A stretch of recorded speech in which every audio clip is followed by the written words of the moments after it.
మీరు శోధనలో ప్రవేశించకుండునట్లు మెలకువగా నుండి ప్రార్థన చేయుడి.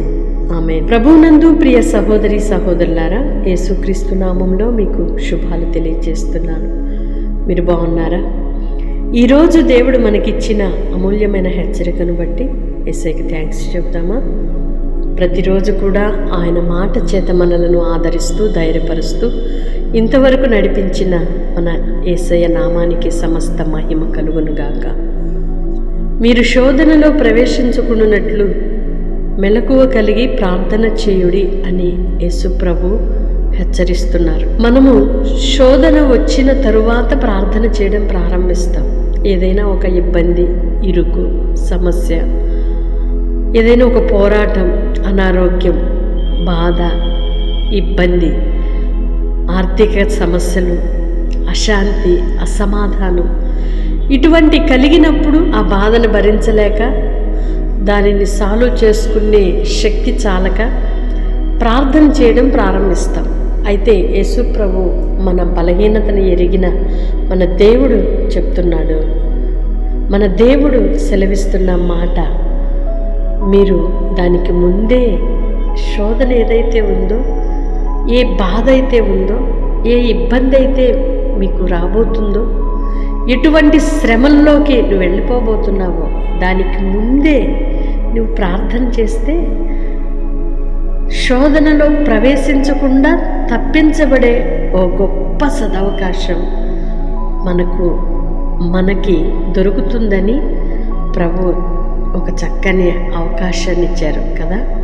అయితే మనుషులుగా మనం దాన్ని గ్రహించక ఆదమరిచి నిర్లక్ష్యం చేసి రాబోతున్న ఉగ్రతను తలంచి కూడా భయపడక అశ్రద్ధతోనూ నిర్లక్షణ ధోరణిలోనూ మనము పోయి సమస్యల్లో, శోధనల్లో కూరుకుపోయి చిక్కుకుపోయే ప్రమాదంలో పడిపోతూ ఉంటాం. కనుక ప్రియ సహోదరి సహోదరుడా, శోధనలోకి వెళ్ళినాక ప్రార్థన చేస్తే దేవుడు ఆలకించడా అంటే తప్పకుండా ఆయన ఆలకిస్తాడు, విడిపిస్తాడు. శోధన కాలంలో సహించే కృప కూడా మనకిస్తాడు. అయితే ఆయన పిల్లలమైన మనము అలా బాధపడుతూ ఆ బాధలో తండ్రి అని ఏడుస్తూ విడిపించబడాలి అని ఆయన కోరుకోవట్లేదు. కానీ మనము దానికి ముందే, ఆ బాధ పడటానికి ముందే తప్పించుకునే ఒక మార్గాన్ని మనకు చూపిస్తున్నాడు. దాన్ని మనం గ్రహించి శోధన తప్పించుకోవాలి అని ప్రభు మనల్ని కోరుకుంటున్నాడు. మన పిల్లలు సమస్యల్లోకి వెళ్ళొద్దు అని తల్లిదండ్రులుగా మనం హెచ్చరిస్తాము. అట్లాని మన మాట నిర్లక్ష్యం చేసి వాళ్ళు వెళ్ళి సమస్యల్లో పడితే వాళ్ళని బయటికి తీయకుండా ఉంటామా? కానే కాదు. ఎలాగైనా ఆ సమస్యలో నుండి బయటికి తీసుకొస్తాము. అయితే ఆ సమస్య మన పిల్లలు పడకూడదని వెళ్ళొద్దురా బాబు అని చెప్తాం. అదే ఇక్కడ ప్రభు మనకిస్తున్న హెచ్చరిక. ఈ హెచ్చరికను తీసుకొని మెళుకు కలిగి ప్రార్థన చేస్తూ జాగ్రత్త కలిగి ఉందుముగాక. ఆమేన్. పరిశుద్ధుడు అయిన దేవా, ప్రేమ కలిగిన తండ్రి, మీ స్తోత్రాలయ్యా.